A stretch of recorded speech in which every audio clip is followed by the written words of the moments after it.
क्या सुनीता विलियम्स भाप बन जाएंगी? जल जाएगा अंतरिक्ष यान? ये कुछ सवाल हैं जो अब खड़े हो रहे हैं। लेकिन इसके साथ अगर आपने अब तक हमारे चैनल को सब्सक्राइब नहीं किया है तो जरूर करिए, लाइक करिए और साथ ही किन मुद्दों पर आप चाहते हैं कि हम पूरी जानकारी के साथ आपके सामने हाजिर हो जरूर बताइएगा।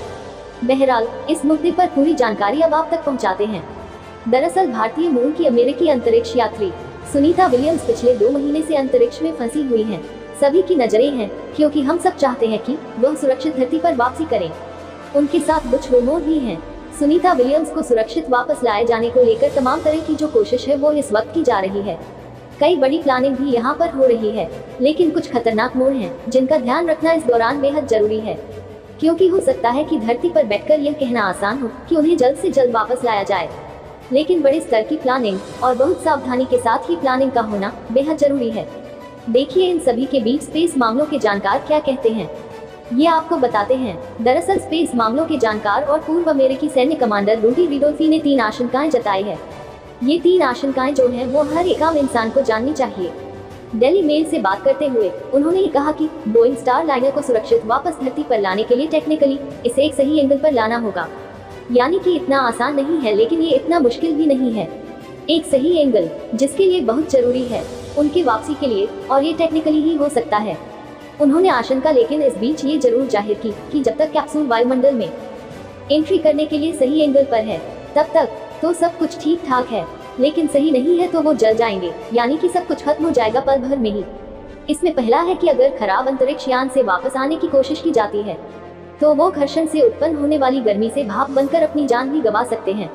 उन्होंने इस दौरान ये भी कहा कि बहुत तेज एंगल के साथ वायुमंडल में एंट्री करने की कोशिश की गई तो वायु और स्टार लाइनर की घर्षण जो होगा और उस घर्षण की वजह से अंतरिक्ष यात्रियों के जलने का खतरा यहाँ पर बन जाएगा, जो कि अपने आप में वाकई रोंगटे भी खड़े कर देता है।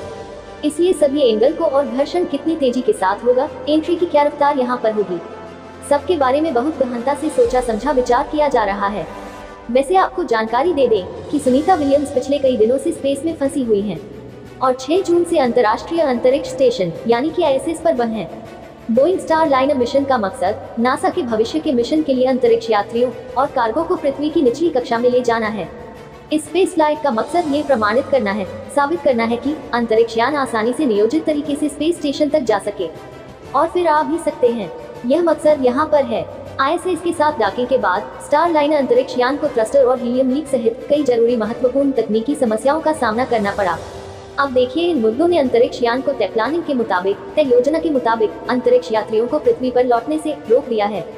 बोइंग क्रू फ्लाइट टेस्ट यानी कि CFT जो 5 जून को लॉन्च हुआ, अंतरिक्ष यात्रियों को ले जाने के लिए अपने नए स्टार लाइनर कैप्सूल का इस्तेमाल यानी कि उपयोग करने का बोइंग का ये पहला प्रयास था।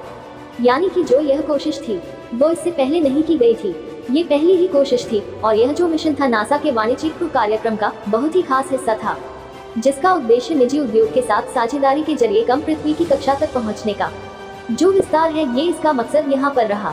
लेकिन जिस तरह से यहाँ पर ये पूरी खबर निकलकर सामने आई कि वह फंस चुकी है, उसके बाद हर कोई यही कह रहा है कि हम चाहते हैं कुछ ऐसी प्लानिंग सामने आए जिससे जल्द से जल्द यहाँ पर सुरक्षित सकुशल वापसी यहाँ पर हो सके।